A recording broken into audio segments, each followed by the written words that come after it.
Good morning, everyone. It's good to be back.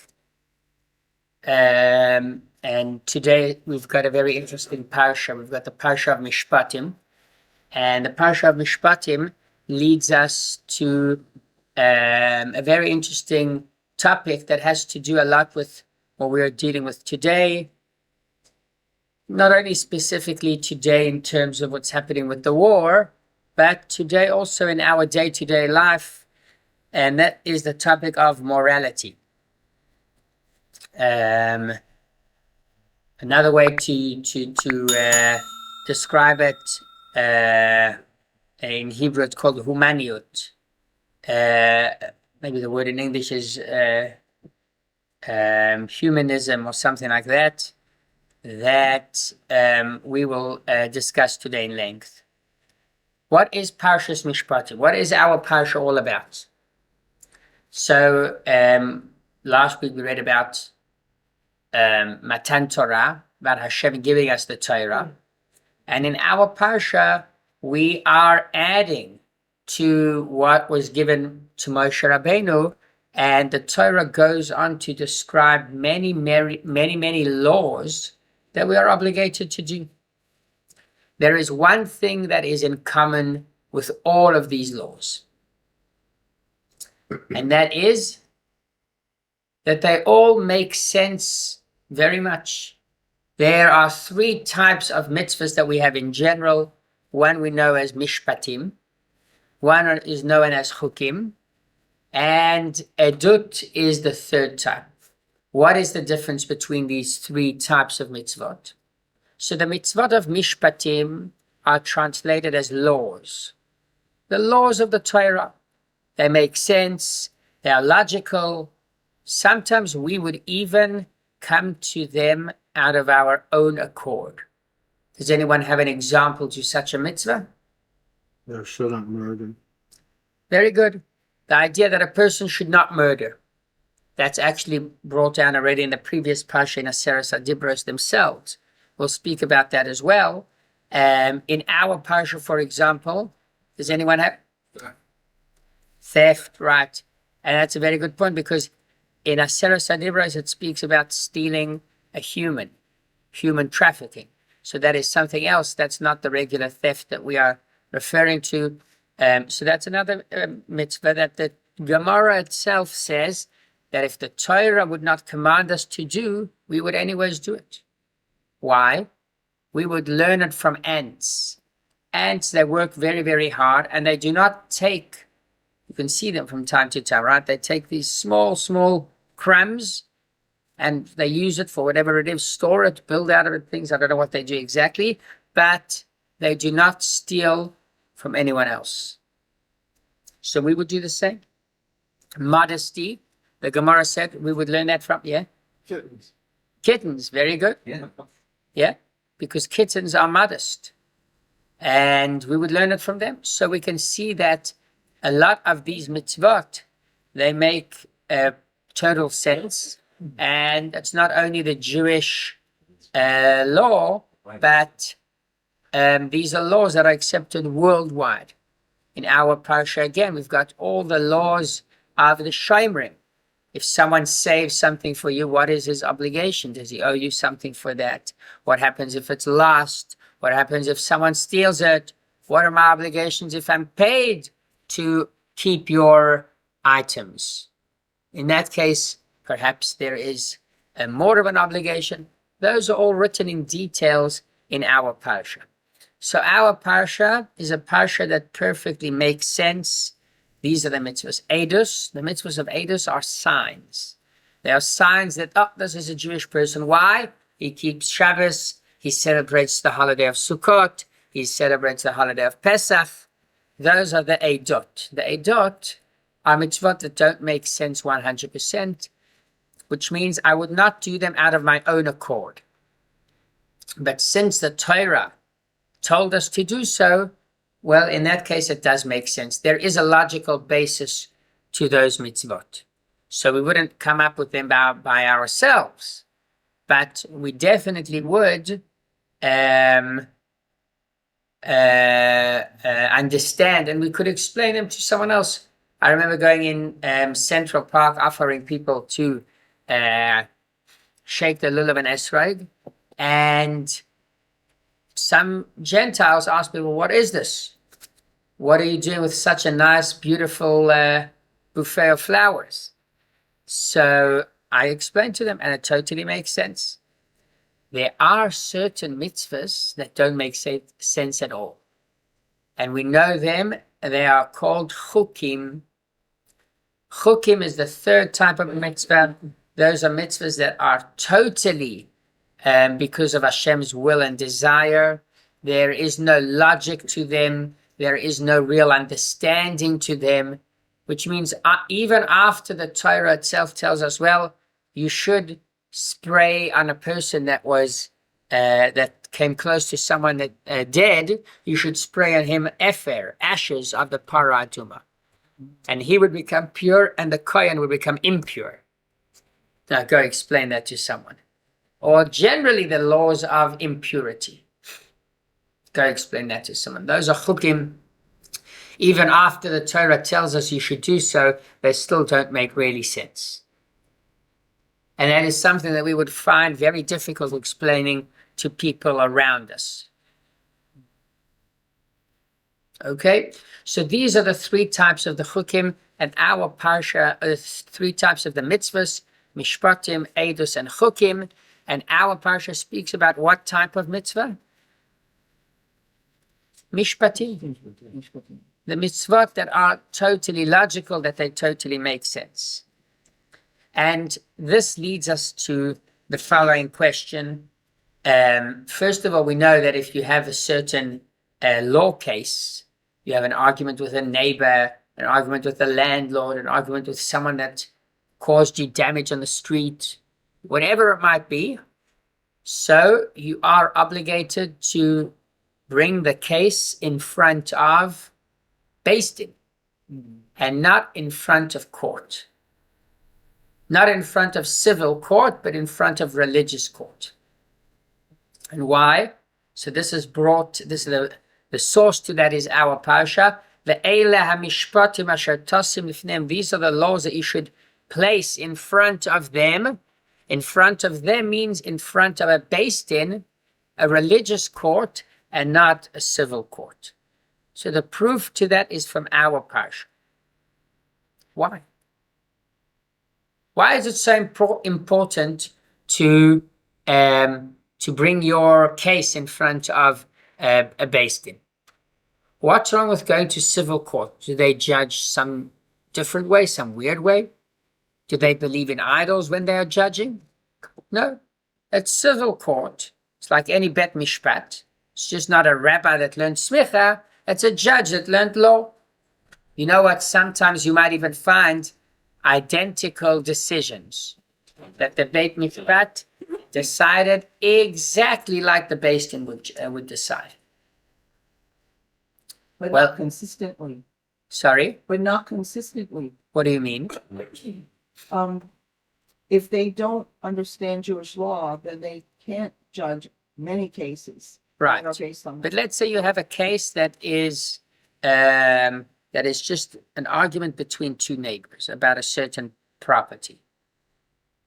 Would they judge anything different to a Jewish rabbi? I don't know. So probably not. Most chances is that they would judge in the exact same way, because it's logic. And these are the first type of mitzvot. Ve'ele hamishpatim. The mitzvot are the mishpatim that we are learning about over here. They are the commands that Hashem tells us that perfectly make sense. So why is it important to bring it in front of a Beis Din and not just to civil law? Question number one. Can I Yes. answer it from the other direction? Why? The civil court would probably be very happy to not have to add this to their workload. But if the Jewish court can take care of themselves. Yeah. So it's interesting. In by the way, throughout history, there were certain times that the nations that we were in exile allowed us and gave us full responsibility over arguments between Jews. And they said, you have your based in your reports, you deal with it, don't get us involved. Yeah, so that's a good point, right? There is definitely the side that more things that we can deal with personally, perhaps it's better. But what about today, right? We're in the Jewish state, the judge is Jewish, but he's not coming with the authority of the Torah. It's still not good enough. What do we do then? Why? Why is that not good enough? And even if it's a Gentile, most of the chances are that, let's say he would accept it. He's happy, he has time.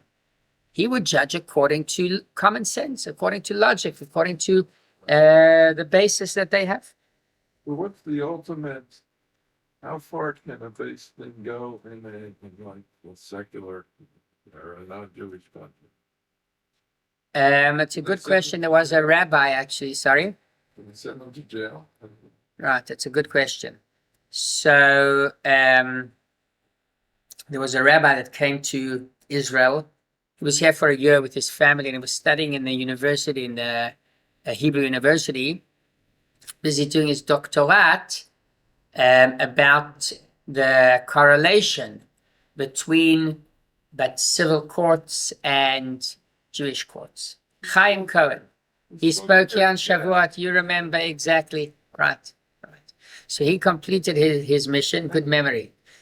He completed his mission, his studies, and he went back to Australia. But he spoke a lot about that. He spoke about that topic, I think, in general. And it's very interesting. So in Australia, the way it works is that you've got to sign that you will accept the decision of the Beis Din. And then they can do pretty much everything. Again, it's not about sending people to jail, but financial decisions, they can pretty much do everything. And if you go and you don't respect the Psak Din, so you can force that going to civil court with a ready, no need to reopen the case. Case is sealed, the rabbis have made their decision. So, certain things, there's no responsibility. So, again, when it comes to dinei nefashot and when it comes to severe punishments, then we know we cannot rely on them. But what about day to day? Most of the courts of the Bet Mishpat L'Tviot Ktanot or Bet Mishpat, simple cases. That's question number one.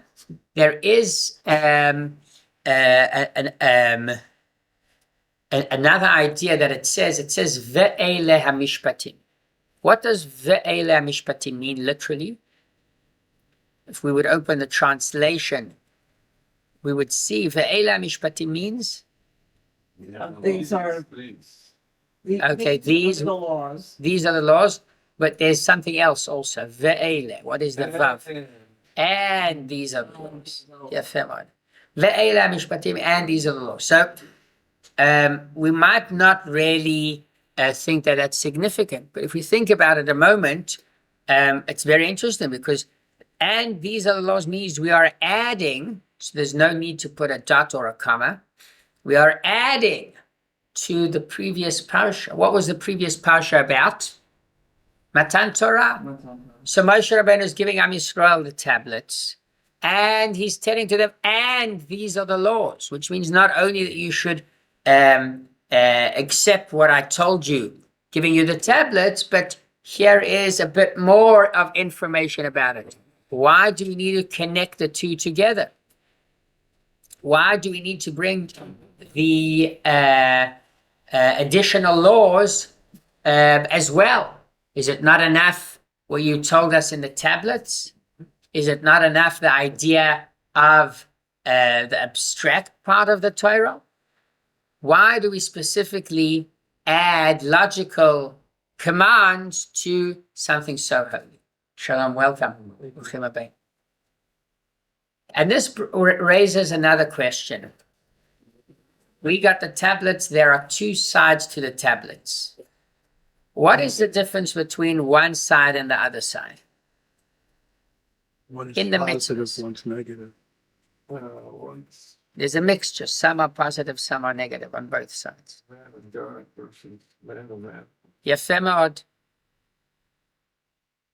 If we take a look, there are two sides to the tablets. One is between us and Hashem, Anochi Hashem Elokecha, lo yeh lecha Elohim acherim, etc., etc. And the other side is lo tignov, you should not steal, lo tin'af, lo tirtzach, all of those mitzvahs that are between one and another. And it's very interesting. Where is the mitzvah of kibud av va'em?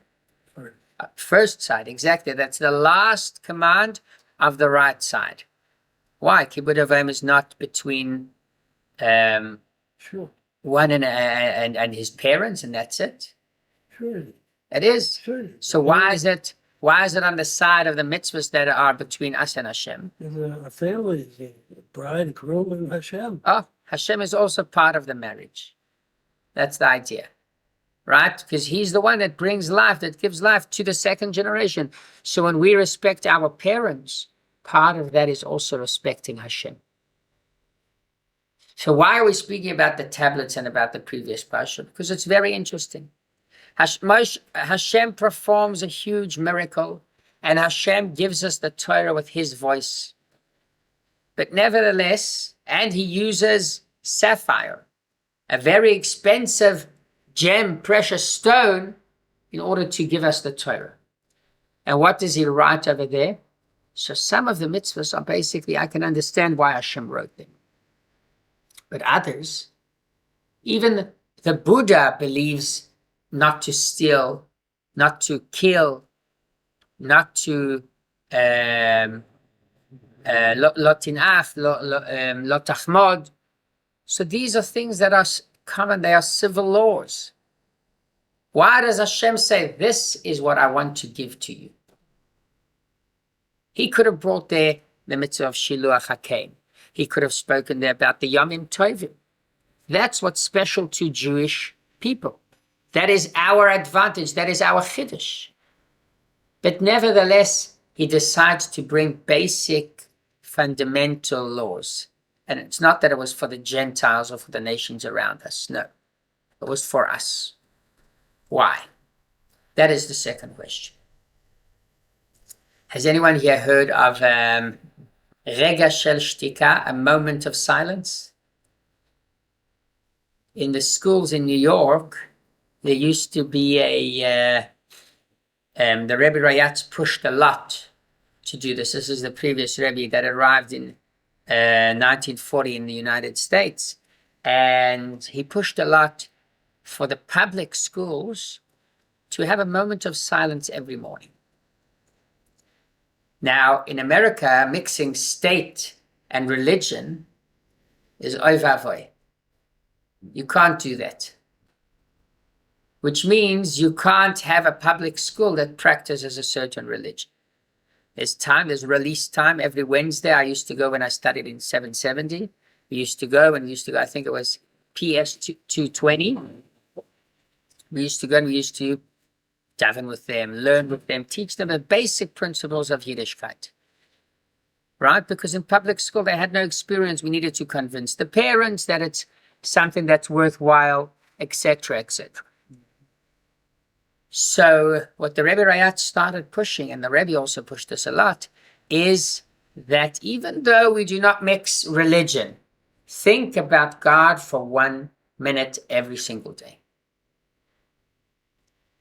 And the Rebbe convinced them. How did the Rebbe convince them? The Rebbe said that you will see that if people think about God for 1 minute a day, there will be less murderers, there will be less thieves, and people will add in doing good because of the fact that they think about God for 1 minute every single day.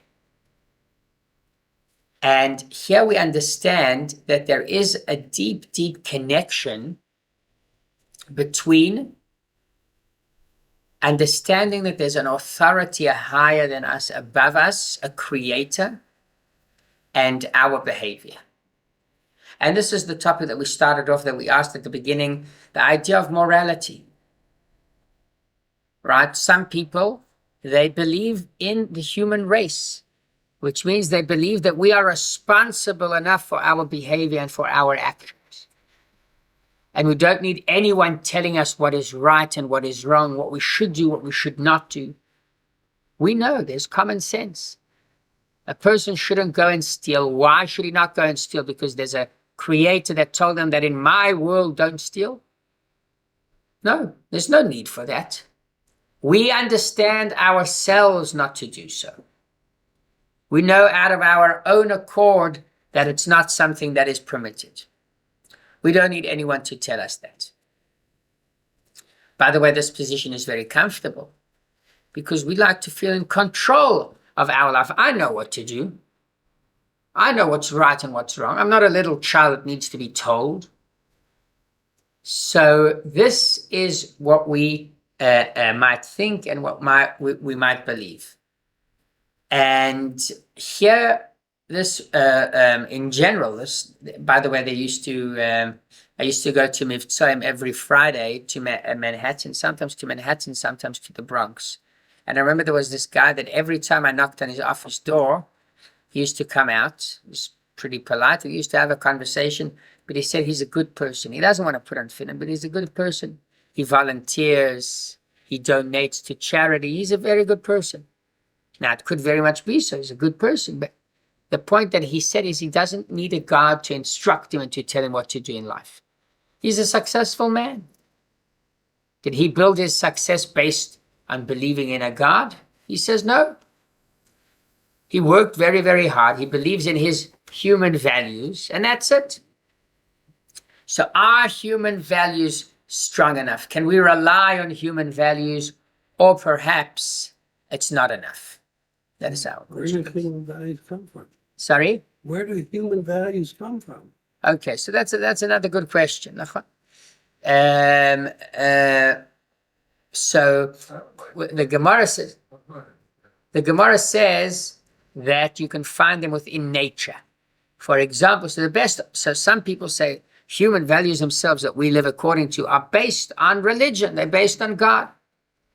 That's where they come from initially. And we're not giving. The Gemara says, sorry? We're not giving credit where credit is due, and that's supposed to be our values too. Credit to? Credit to whom deserves the credit. Hashem? Hashem deserves the credit for all these things, but this man you're talking about, and many people do not give him credit. Right. So when we, so the Gemara itself suggests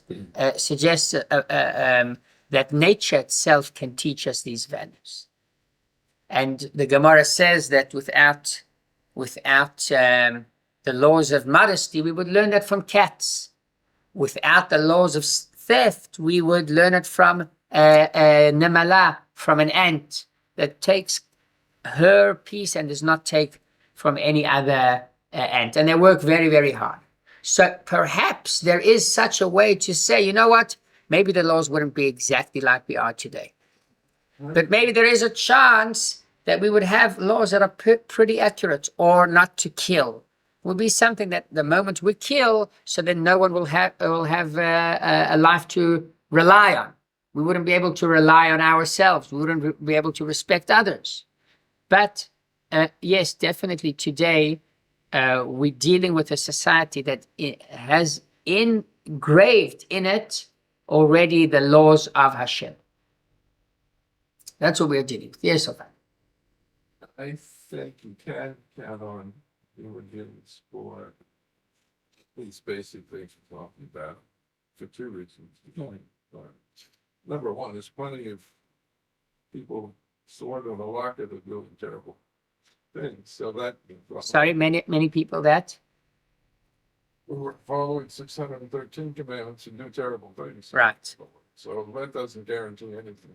Right. But on the other hand, I would like to say that the basic laws and the Noahide laws probably aren't good enough for most people. What Malaka does is raise it to another. Who you're referring to, most people? Jews or Gentiles? Everyone, Gentiles. Yeah. So for the Gentiles, that's their obligation. That's it. They don't need more than that. That's enough. So okay. So I hear your point. Let's see a bit of history, and based on that, we could see that one reason that we cannot rely on humanity is that in many cases humanity failed, and it's not only in cases. For example, Germany of the year 1933, that when they basically started the whole Nazi regime, so they based it on a theory. There's known as Torat HaGeza, the theory of race. And they go and they explain logically how there are differences between humans and there are different races. And each race has its own advantages and certain value. So if you were, and by the way, that's one of the reasons that it was such a productive, unfortunately, terribly productive regime at that time, is because it wasn't just a regime that forced the people to follow their way. No, they made it appealing. They made it make sense to them. They explained it to them. In the classroom, there was exams and tests that were all based on this religion. They lived to a certain model of how a person should look, how a person should act. So the problem with once relying on humanity, which means relying on logic, is that we never know where that would take us. So yes, today you could be a very good person. And it's right. Most of the people are very good, but what happens in a different case? Suddenly humans are discovered as the biggest animals. So for that reason, we cannot rely totally on logic, totally on our understanding. And this proof from history is from not far ago, not long ago. This is something that happened 80 years ago. So that is right. Most cases we could rely on religion. And going back to the question, why do I need to bring my case in front of a Jewish judge, in front of a Beis Din, and not in front of a Bet Mishpat civil courts, is because usually the civil court, yes, 90% of the cases, the civil court is okay. But there are 10% that the civil court might not base its din, its psak din, the decision on pure common sense. Civil courts laws can change. And they can change all the time, right? And there's a whole way of understanding, is it objective or subjective, which means, and in Israel they started much more to appeal. This has to do with the whole chok hasvirut that they were speaking about before. Can a judge use his own interpretation and based on that give a certain decision? Or does it have to be based 100% on the law? I think the American way of the court system there is based much more on the words. The British is more based on interpretation, understanding, and bringing the opinion of the judge himself. So that's where it becomes tricky. And it's not only that we cannot rely on a human understanding because we see that it failed in several occasions. What about cases that, morality speaking, they are complex cases? So I'll give you a classic example. This was brought to the students in Harvard as well, and they were very much not sure about what is the right thing to do. So the case is like this. Maybe some of you already know this case. There's a train, and this train is going 100 miles per hour all the way down, and you see it, you notice it, and it lost its brake. There's no control. So the person that's inside cannot stop the train. You see that ahead on the trail, on the tracks, you see that there's a person standing there, one person standing there. Sorry, there are two people standing there. Okay? You have one choice that you can make. Okay? You're the man that is in control of the tracks.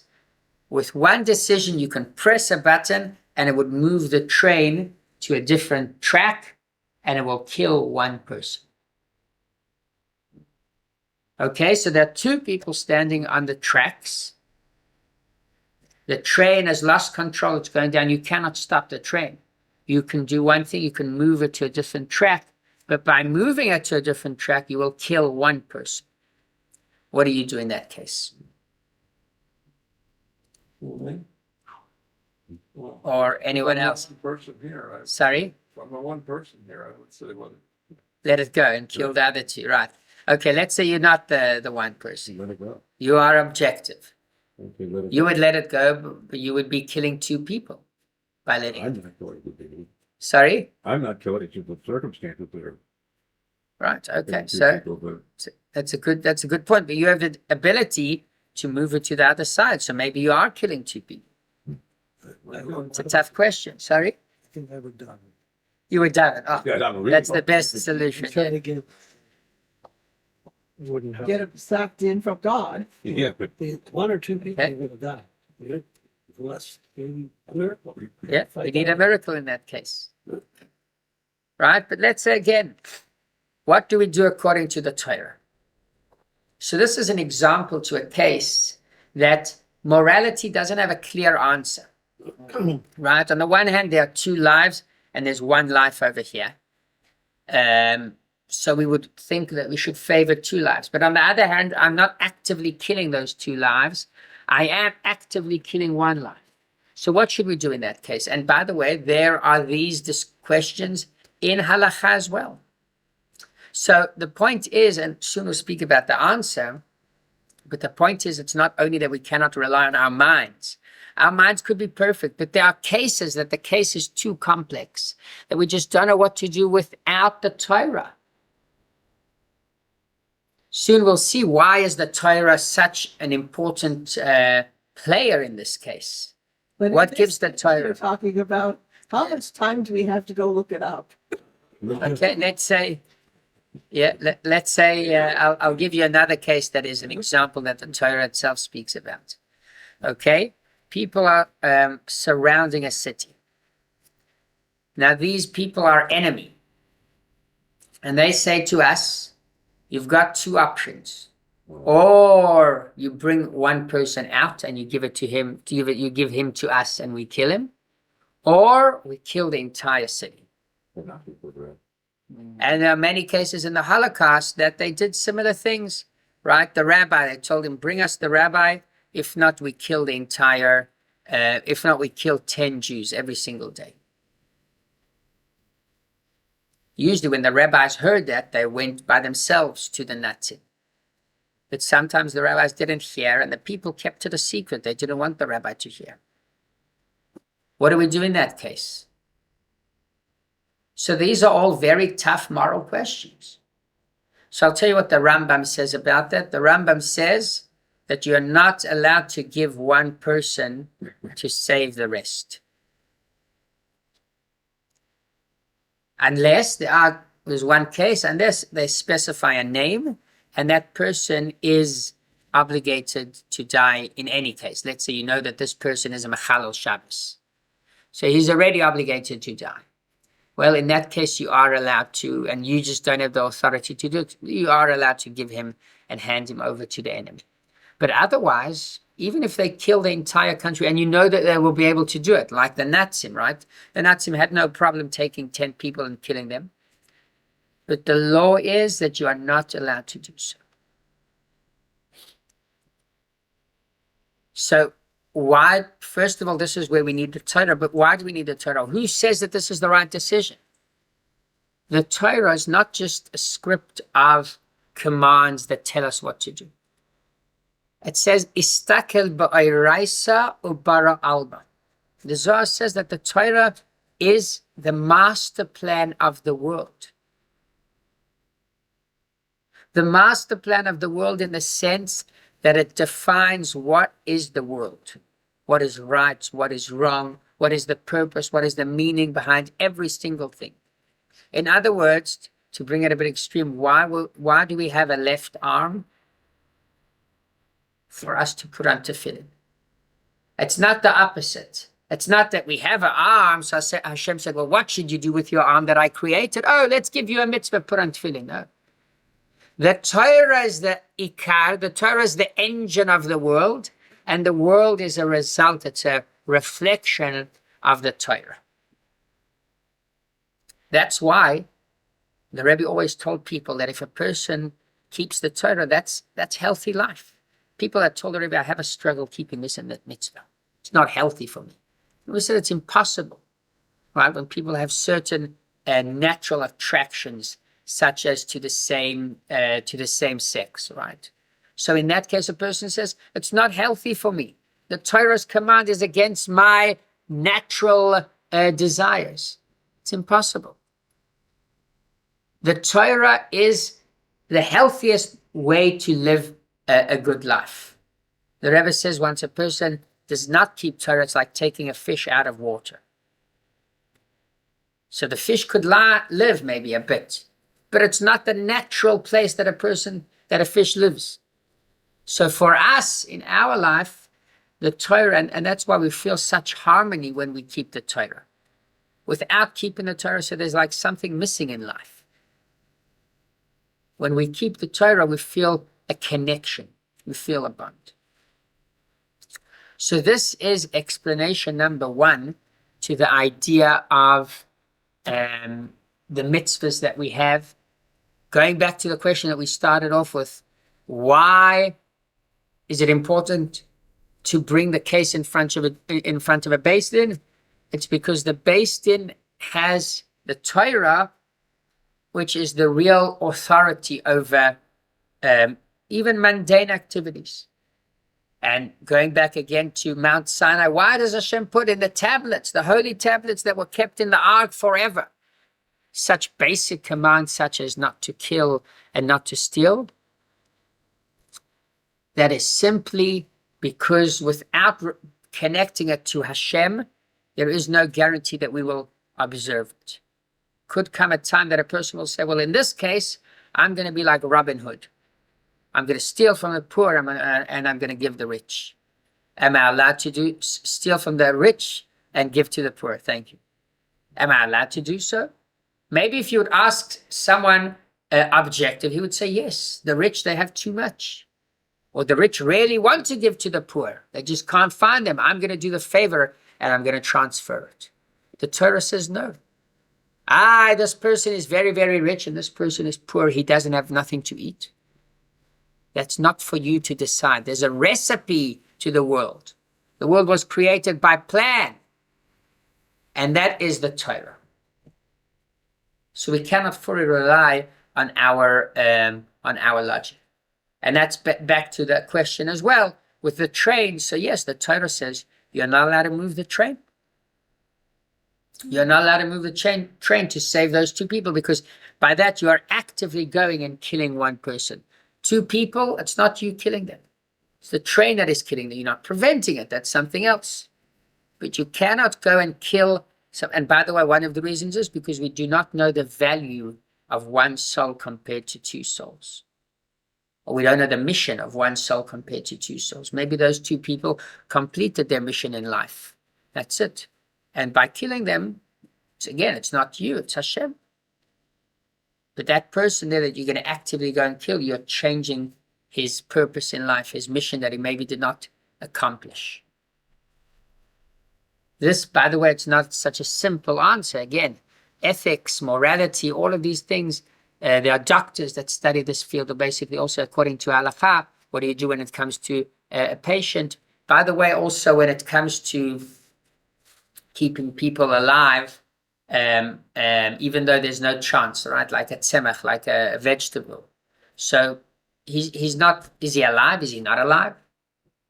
It's costing the government, it's costing the hospitals, someone else could be using the place. Should we keep him alive? Should we not? The Torah says yes. It's going to be like this for 20 years. Sharon, the prime minister, he was there for 10 years, I don't know, something like that. What should we do in that case? And the woman who was murdered in Sabaro restaurant in 2002. Yeah. So what do we do in that case? That is to rely on the Torah. Because the Torah created life. The Torah is the one that can tell us what to do. Okay, so that's one reason. But there is another reason as well. And here I wanted to speak a bit about the chukim. The chukim are the illogical mitzvahs that we face.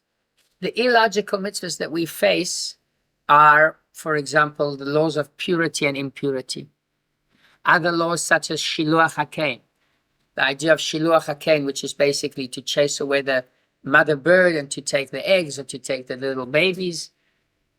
It doesn't make sense. There's no logic behind it. But we still do it. Shatnez, to make sure that our clothes do not combine tzemer and pishtim, right? It's very important. Does it make sense? Go explain to a Gentile that you have to take your suit that you just bought at Macy's and to check it that there's no tzemer and pishtim. He'll say, it's meshuggah to do so. It's crazy. Why are you doing that? That is the mitzvahs of Hashem. What about the kosher law? Sorry? Kosher laws explainable? So today, by the way, and this is a good point, we'll speak about the kosher laws because today there's more of an understanding to the importance of what we eat, right? So there's more of an awareness, but that's not the real reason, of course. So even the laws, the kosher laws of what we can eat and what we can't eat, they also don't make sense. So here it's important, and this is a third explanation to the word ve'ela mishpatim asher tasim lifneim. These are the laws that you should put in front of them.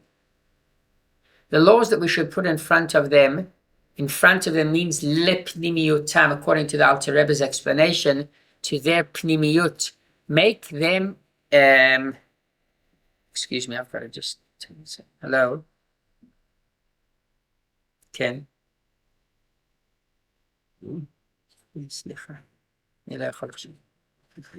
Excuse me. So there's another explanation. Alter Rebbe says, "Ve'ela mishpatim asher tasim lifneim." Put it in front of them. In front of them, there are several ways to explain it. One way is put it like a table that's already prepared. The Shulchan Aruch. Why is the Shulchan Aruch called the Shulchan Aruch? Because it's a Shulchan Aruch. Because it's a ready and prepared table. Okay, what does that mean, a ready and prepared table? It means that we're just waiting for you to come and dine. So when we teach Torah, we cannot start looking, okay, where should I open now and where should I? Half of the shir is going to be on looking at the sources and trying to figure it out. We've got to prepare shir. That's why all the shirim that I give, I always sit and prepare before. There's another explanation, make it applicable to them, make it lepnimiyutam. Make sure that they can feel connected with their pnimiyut. And that's so important. Why? Because the moment a person does it with his pnimiyut, he's connected, he does it with a full heart. He can do it also with simcha. Imagine doing something you don't understand. Are you going to be happy about doing it? No, it doesn't make sense. Right? By the way, with Shiluach HaKel, because it's a rare mitzvah, so yes, people are happy and excited. But a person that has to do every once in a while, he has to purify himself from tumas meis. He's not happy about doing it. He doesn't understand the point of doing it. But nevertheless, it says that this also has to be lepnimiyutam. Make sure it connects to their neshama. Make sure that the neshama also feels and understands why we are doing it. And that is why there's a whole book that is called Derech Mitzvosecha, the ways of the mitzvahs by the Tzemach Tzedek, the third Chabad Rabbi. Sorry? Hard to find. In English, right? We by the way, we do have an English translation. I don't think it includes all of the book, but several mitzvahs it does. So the idea of Derech Mitzvosecha is to explain a lot of these mitzvahs. Tiglachas Mitzayra, Lashon Hara. All of these mitzvahs, there are several levels, and speaking generally, there are two levels. One level is that we do the mitzvahs, all of the mitzvahs, even the logical ones, because they are channels to connect to Hashem. That's it. When a person does not steal, by not stealing, he's connecting to Hashem. Leave the logic to it. We could have had a world that we could steal. But Hashem tells us, don't steal, and through not stealing, you connect to me. That's the mitzvah. What is the word mitzvah? Tzavta. Tzavta means a bond, a connection. You're right, that generally speaking, a mitzvah is a command, a tzivui. Tzivui is a command, you have to do so. But it's not only a command and a tzivui. It's more than that. It's a tzavta, which means a chibur, a connection. We do it because Mathis Freeman would say, you do it because you're Jewish. Yeah, exactly. Yeah. Not because it means much, right? Even when we come to the mitzvahs of our Parashat Mishpatim that we are speaking about, Also, those mitzvahs, we've got to remember that we do them not because they make sense. When a shomer chinam keeps something for you, so then he's only obligated to return it unless it was stolen or something like that. And a shomer sachar has this did. And if you buy something from someone, you've got to pay him. You've got to pay him not too late. It has to be on time. No. All of those things we do them because these are connections to Hashem. And on the other hand, even the chukim that we are speaking about, they don't make sense always. Not 100% logical. We cannot always understand them. We cannot understand every part of them. Try and think about them. Try and bring an explanation to them. Try do them with a full heart, with a complete heart. Lipni miutam. That's why, by the way, all of the mitzvahs make sense. There's one mitzvah that specifically doesn't make sense. And that is Para Aduma, the red half. That's the mitzvah that mostly makes no sense. There are others that also don't, but that specifically, there's a contradiction there. But it says that Moshe Rabbeinu did know the reason of Para Aduma. Why was it so important to tell Moshe Rabbeinu this reason? Because for us, when we know that someone else knows the reason, it makes it easier for us to accept as well. So there are two dimensions that we do every mitzvah. Dimension number one is Kabbalat Ol, like a servant. We do it because we are Jewish, not because it makes sense, not because there's a meaning to it. And this applies to all mitzvahs equally. Why? Because there's an aspect that Hashem told us, respect your parents, not because it makes sense that they brought you to the world, because I want to connect to you. And I decided that the way to connect to you will be through respecting your parents. And dimension number two is that even mitzvahs that don't make sense, like Sha'at Nez, try and explain. Hashem doesn't want you to be involved in fashion too much, to change every single day, wear this and then wear that. Spoke about kosher food. Hashem doesn't want us to be into the gashmius of materialism too much. You want to eat, you can eat, but shecht it before, make sure it's kosher, do not eat pork, and then you can go and you can eat whatever you want. So that's not the ultimate answer, and it's not going to explain everything. You'll always find the case, well, why can't I eat that? Right? That's not the point that Hashem's trying to tell us, but to know that within every single mitzvah, well, within those mitzvahs specifically, we have a way to connect to Hashem with our pnimiyut, with our heart. So going back to Ve'ela Mishpatim to summarize the story of our parasha, why is it so important, civil law, to connect it to God? A, it's because we cannot rely on civil law completely. There might come a time that the civil courts will make decisions based on either theories or things that we might not agree on, or that the Torah does not agree on. And the Torah has the answer to all the questions, even difficult morality-wise. But the second reason is that because we do it, the Mishpatim, we do it with a full heart, because we basically want to, and we understand that the mitzvahs, the idea of the mitzvahs is connection to Hashem. 100% connection to Hashem, and even if it makes sense, but the main purpose and focus is on connecting to Hashem. Yeshar Koach.